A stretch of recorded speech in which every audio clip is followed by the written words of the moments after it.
అన్న ఏదైతే ఈరోజు కేటీఆర్ పైన ఏసీబీ అయితే విచారణ జరుపుతున్నది.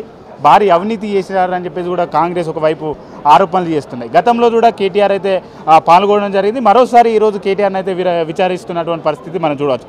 దీన్ని ఎలా చూస్తున్నారు? అంటే ఒక మీరు కేటీఆర్ సొంత నియోజకవర్గం ప్రజలుగా, అలానే ఒక రాష్ట్ర మంత్రిగా ఉన్నటువంటి గతంలో అనేక అవినీతి జరిగిందని చెప్పేసి కూడా ఆరోపణలు ఉన్నాయి. దానిపైన మీ అభిప్రాయం ఏంటి?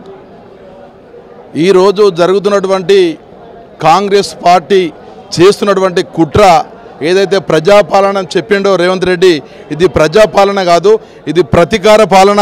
ప్రతీకారం తీర్చుకునేటువంటి పద్ధతిలో ఇలా వ్యవహరిస్తున్నటువంటి కాంగ్రెస్ పార్టీ రాబోయే కాలంలో పెద్ద ఎత్తున ప్రజలందరూ కూడా కర్రుగాల్చి వాత పెడతారు. ఎందుకంటే ప్రభుత్వం వారి చేతిలో ఉంది కాబట్టి ప్రభుత్వ రంగంలో ఉన్నటువంటి ఏసీబీ కానీ, ఈడీ కానీ, తర్వాత సిబిఐ కానీ వీటన్నిటినీ వేట కుక్కల్లాగా వాడుకొని ఇవాళ దుష్ప్రచారం చేసి మచ్చలేని నాయకుడు, భారతదేశంలోనే ఒక మేధస్సు కలిగినటువంటి నాయకుడు కేటీఆర్ గారు. ఇవాళ అట్లాంటి గొప్ప నాయకుడిని అనేకమైనటువంటి నోటీసుల ద్వారా మొన్నటికి మొన్న ఈడీ కానీ, ఈరోజు ఏసీబీ కానీ అనేకమైనటువంటి ఇబ్బందులకు గురి చేసి ఏదో బురద జల్లే కార్యక్రమం తప్ప ఇలా రేవంత్ రెడ్డి కేవలం పైశాచిక ఆనందం పొందడం కోసమే, రాక్షస ఆనందం పొందడం కోసమే కేటీఆర్ గారిని ఈరోజు పిలవడం జరిగింది. రాబోయే కాలంలో పెద్ద ఎత్తున కేటీఆర్ గారు యువ నాయకులు వారి నాయకత్వంలో ఈ రాష్ట్రంలో మళ్ళీ రాబోయేది బీఆర్ఎస్ పార్టీ బిడ్డ. తగిన గుణపాఠం చెప్పక తప్పదు. రాబోయే కాలంలో కాంగ్రెస్ పార్టీకి ఈరోజు కేటీఆర్ గారు ఇలా భారతదేశమే అబ్బురపడే విధంగా ప్రపంచ స్థాయిలో జరిగేటువంటి ఈ రేసు ఏదైతే ఉందో దాన్ని హైదరాబాద్ బ్రాండ్ ఇమేజ్ పెంచడం కోసమే హైదరాబాద్కు తీసుకురావడం జరిగింది. ఇలా కేటీఆర్ గారు ఇలా హైదరాబాదును గొప్పగా భారతదేశ చిత్రపటంలో తెలంగాణను గొప్పగా సూచించే ప్రయత్నంలో భాగంగా ఈ రేసు తీసుకురావడం జరిగింది. ఇలా రేవంత్ రెడ్డి చేస్తున్నది ఏంది?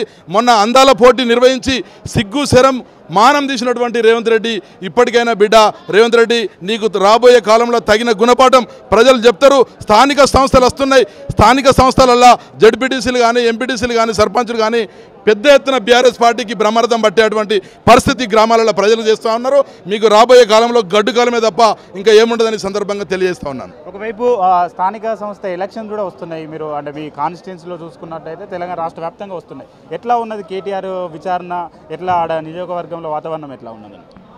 ఇలా సిరిసిల్ల నియోజకవర్గం తెలంగాణలో అగ్రగామిగా అభివృద్ధిలో ముందు వరుసలో పెట్టినటువంటి నాయకుడు కేటీఆర్ గారు. 20 సంవత్సరాలు 30 సంవత్సరాలు సిరిసిల్లను తెలంగాణలో అగ్రగామిగా నిలిపినటువంటి నాయకుడు, గొప్ప నాయకుడు కేటీఆర్ గారు. కేటీఆర్ గారికి 5 సార్లు సిరిసిల్ల ప్రజలందరూ కూడా బ్రహ్మరథం బట్టి బ్రహ్మాండమైనటువంటి భారీ మెజార్టీతో గెలిపించడం జరిగింది. రాబోయే కాలంలో సిరిసిల్ల ప్రాంత ప్రజలందరూ కూడా ఇట్లాంటి గొప్ప నాయకుడిని కోల్పోయే పరిస్థితి లేదు. గుండెలు పెట్టుకొని చూసుకొని మరొకసారి కూడా అవకాశం ఇచ్చి మళ్ళీ కూడా కేటీఆర్ గారి నాయకత్వాన్ని బలపరిచే పరిస్థితి సిరిసిల్ల ప్రాంతంలో ఉంది. ఇలా సిరిసిల్ల ప్రాంతమే కాదు, రాష్ట్రం మొత్తం నలుమూలలు తిరిగి రాబోయే కాలంలో ఈ కాంగ్రెస్ పార్టీ చేస్తున్నటువంటి కుట్రలను ఎండగట్టి